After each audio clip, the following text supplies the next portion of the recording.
Hello everybody, and welcome to Chilling History. This will be the first video for this brand new channel, and I hope you guys enjoy it. 5 serial killers still active in 2024, Part 1. Number 5. The Ibadan Forest Serial Killers. Africa, renowned for its rich historical ruins, beautiful wildlife, and vibrant communities. However, the mysterious case of the Ibadan forest serial killers is a dark and haunting tale that sheds light on the unexplored depths of the continent. Ibadan, located in Nigeria, has been the scene of dozens of brutal murders attributed to a mysterious killer or group of killers lurking within the forest. Over the past few years, these murders have left residents living in fear and mystified as to who or what might be responsible. The mystery of the Ibadan forest serial killers began back on March 22, 2014, when a motorcyclist passing through the area discovered the bodies of 4 young men scattered throughout the deep, lush forest near Ibadan. Within the area were also derelict buildings in which they found more bodies and, depending on the source, 14 to 23 survivors. Authorities at the time believed that these murders were part of a cult ritual. Still, after further investigation, they discovered that the murders were actually the work of a serial killer hiding within the depths of the forest's darkness. Thanks to one of the witnesses going by Adewale, Adewale recounted a harrowing story of witnessing 2 men slaughtered like cattle right in his presence. Since then, authorities have found dozens of other victims with similarly brutal injuries, leading them to theorize that the killer or killers responsible for these crimes may be part of a cult or group of serial killers rather than just a single individual. Over the next few years, the mystery of the forest serial killers only deepened with each discovery of a new victim, leaving residents reeling and authorities baffled by the sheer number of murders taking place in such a short time. After interviewing the witnesses, the police soon realized these morbid atrocities were committed by one man identified as Sunday Shadibe. He was apprehended, but later escaped from police custody and then murdered another woman by bludgeoning her with a cutlass. Sunday is still at large today. It seems that what's transpired in those derelict buildings may be left to the imagination, but Adewale's account of narrowly escaping death and the brutal torture he and his fellow captors endured will surely serve as an unsettling peek into the events that took place. Number 4. The West Mesa Bone Collector.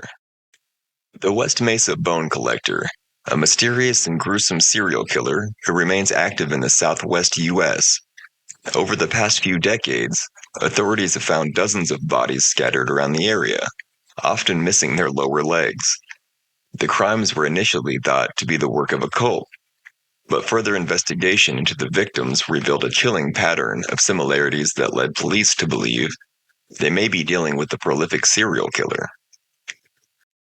Since the discovery of the first victim in 1999, authorities have uncovered a total of 7 bodies scattered throughout the vicinity of the West Mesa in Albuquerque, New Mexico. The victims had all been brutally murdered and their lower legs removed before being left to rot in the harsh desert terrain. Between 2001 and 2005, an unknown assailant systematically buried 11 women in an area on the West Mesa of Albuquerque, New Mexico, a location that was undeveloped at the time. Satellite imagery taken within the time frame captured tire marks and disturbed soil in the exact area where the bodies were buried. However, development had begun encroaching on the area, leading to it being disturbed, buried, and platted for residential development by 2006. Due to the 2008 housing bubble collapse, development on the west side was stopped before new housing was built on the burial site. After neighbors complained of flooding, a developer built a retaining wall to channel stormwater to a retention pond in the approximate area of the burial site. Unknowingly, the retention pond exposed bones from the burial site to the surface, drawing the attention of authorities. The killings seemed completely random, with no clear pattern or motive, leading authorities to initially suspect the involvement of a cult or satanic group. However, the investigations continued to yield unsettling revelations that pointed towards the work of a sophisticated serial killer rather than a cult. In 2014, authorities made another gruesome discovery: what seemed to be a makeshift graveyard with a total of 3 bodies hidden under a pile of rocks in a remote area near West Mesa. These victims, too, had their lower legs missing, confirming authorities' suspicion that these were the work of a serial killer rather than a cult. While the investigations have not yet yielded a clear identity or motive, the bone collector has continued to remain active over the past decades. Their modus operandi also seems to have remained unchanged, with the victims all having their lower legs removed and left for dead around the same general area. Number 3. The Vending Machine Killer. The mysterious and terrifying string of Japanese paraquat murders is a fascinating and horrific case that plagued Japan in the 80s and 90s. It involves an unknown assailant using the lethal herbicide paraquat as a weapon and poisoning unsuspecting victims throughout the country. While the cases all seemed unconnected at first, a pattern soon emerged. Though the mystery of who the perpetrator was and why the killings took place at all remains unsolved. A case worthy of a crime thriller or a horror movie, the Japanese paraquat murders remains one of the most fascinating and puzzling cases in recent history.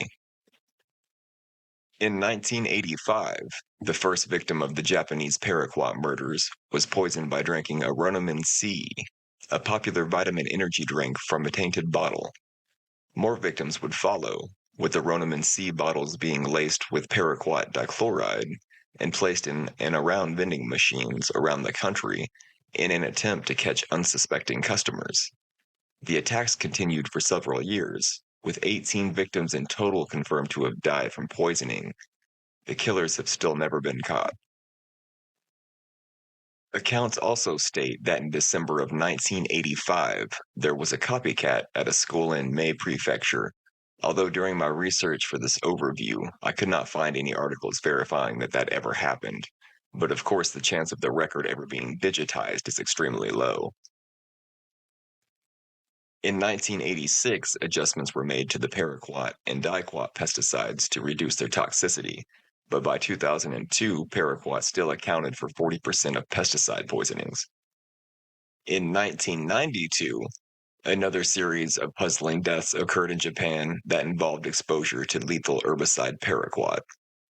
The cases appeared to be unrelated at first, but as investigators began to dig deeper, a pattern emerged that soon revealed the horrifying and shocking truth. The victims were being poisoned intentionally through exposure to paraquat.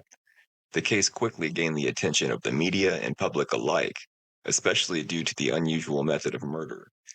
Despite no leads or evidence being found to connect any suspect with the crimes, experts suggested the possibility that a single person may have been responsible. The crimes themselves were seemingly organized and executed in an efficient and precise manner with no specific target or pattern. Additionally, police noted that the culprit never left behind any physical evidence and was not caught on security cameras.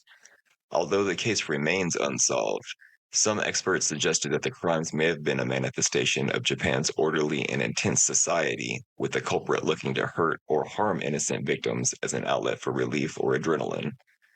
There was also a case of paraquat poisoning in 2019 in the Akita prefecture, but whoever has been behind the vending machine poisonings is still at large. Number 2. Pedro Lopez. Pedro Lopez is a notorious serial killer who was known for admitting to the murder of over 100 victims.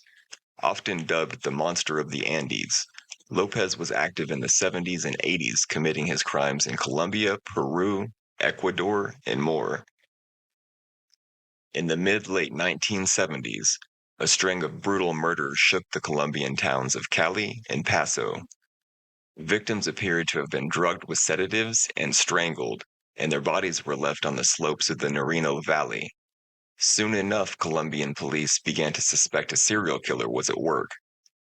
Dubbed the Monster of the Andes in reference to the mountainous region, serial killer's name would later become known to us as Pedro Lopez. a man born in Colombia who lived a seemingly normal life until his arrest at the age of 36. In the 1980s, a series of bizarre and brutal murders began to take place in Colombia and Peru. Pedro Lopez was active in Colombian towns and Peruvian towns, drugging and murdering innocent young girls and boys. Lopez eventually admitted to murdering at least 100 victims and claimed to have murdered over 300 people. He is considered by many as one of the most prolific serial killers and rapists in history, and was given the nickname the Monster of the Andes by Colombian news outlets. Lopez, who had served as a driver and mechanic in various Colombian towns prior to his arrest, was responsible for the murder of at least 130 victims, including numerous children. He later admitted to his crimes and was sentenced to 16 years in prison. However, despite public outcry, Lopez was released after just 14 years in 1998 on a technicality citing good behavior. Upon his release, he became an instant celebrity and is still believed to be free and living off the radar in the present day. Number 1. The Maniac with Dull Eyes. Danilovsky Maniac case, which involves a mysterious serial killer who has been active in the Danilovsky Rayon in Moscow in the late 2000s. Over a period of 4 years, 7 victims have been found with similar injuries, and the perpetrator's identity remains unknown. In late 2004, the first victim of the Danilovsky Maniac was discovered in a derelict building in Danilovsky, Moscow. The unidentified female victim was found beaten and strangled, with wounds matching those in the 6 previous murders that took place in the same town from 1962 until the early 1970s. The case gained widespread media attention at the time, and the perpetrator soon was dubbed the Danilovsky Maniac by the Russian press. Over the next 4 years, a total of 7 victims would be found in Danilovsky with similar injuries. All victims were females, with the youngest being a 15-year-old girl. Their identities have remained unknown, though it is believed that many of the victims were homeless women and teenagers who were living on the streets. While I won't list the victims' names in this video for respect to the families, they are openly found on Wikipedia if you are interested. Police speculated that the victims were chosen for their vulnerability and isolation, likely being easy targets for the killer. Additionally, authorities considered the possibility that the victims may have been selected due to their gender, as the perpetrator seemed to target young female victims consistently. As the Danilovsky Maniac remained at large and continued to claim victims, the theories behind the attacks and the killer's profile evolved. This led investigators to consider the possibility that the killer's actions weren't random and that the victims may have been targeted for more specific reasons. Let's take a look at some of these potential theories that they had. One of these principal theories surrounding the case was that the perpetrator may have been seeking to punish people who had fallen on hard times, or perhaps attempting to cleanse the streets of homeless individuals. According to this theory, the victims were chosen due to their vulnerabilities and isolation, and the perpetrator's goal was to remove these individuals from society. Another possible theory was that the perpetrator was a vigilante who felt like the authorities had failed to address issues surrounding homelessness and crime, and was taking matters into their own hands. According to this theory, they were punishing people who they saw as threatening and disruptive and attempting to keep their communities safe. A third potential theory that emerged over the years was that the perpetrator may have been seeking to exact revenge on women for personal reasons, or perhaps seeking to punish women in general. According to this theory, the perpetrator's attacks were motivated by some vendetta they felt toward women, and they were acting out of anger and hatred toward their target group. As the investigation continued and the number of victims mounted, authorities also considered the possibility that the perpetrator was motivated by a desire to attract public attention or recognition. According to this theory, the killings were done to spark fear, outrage, and panic amongst the citizens of Danilovsky, and perhaps even to gain fame and notoriety. The last theory considered by officials throughout the Danilowski maniac case was that there may have been multiple perpetrators involved in the attacks. According to this theory, there could have been more than one person responsible for the killings, with each killer following a similar modus operandi, but not working directly together. There are comparisons to be drawn between murders that took place in the same city with the same mode of operation in the 1960s and 1970s. Whether links can be drawn or if the 2000 crimes were a copycat has yet to be determined. If you stuck around this long, I just wanted to give you guys a big thank you. We originally planned to do 10 serial killers that are still active in this video, but I wanted to keep it around 15 minutes, so there will be a part 2 coming out next Friday. If you guys are interested, just keep an eye out for that.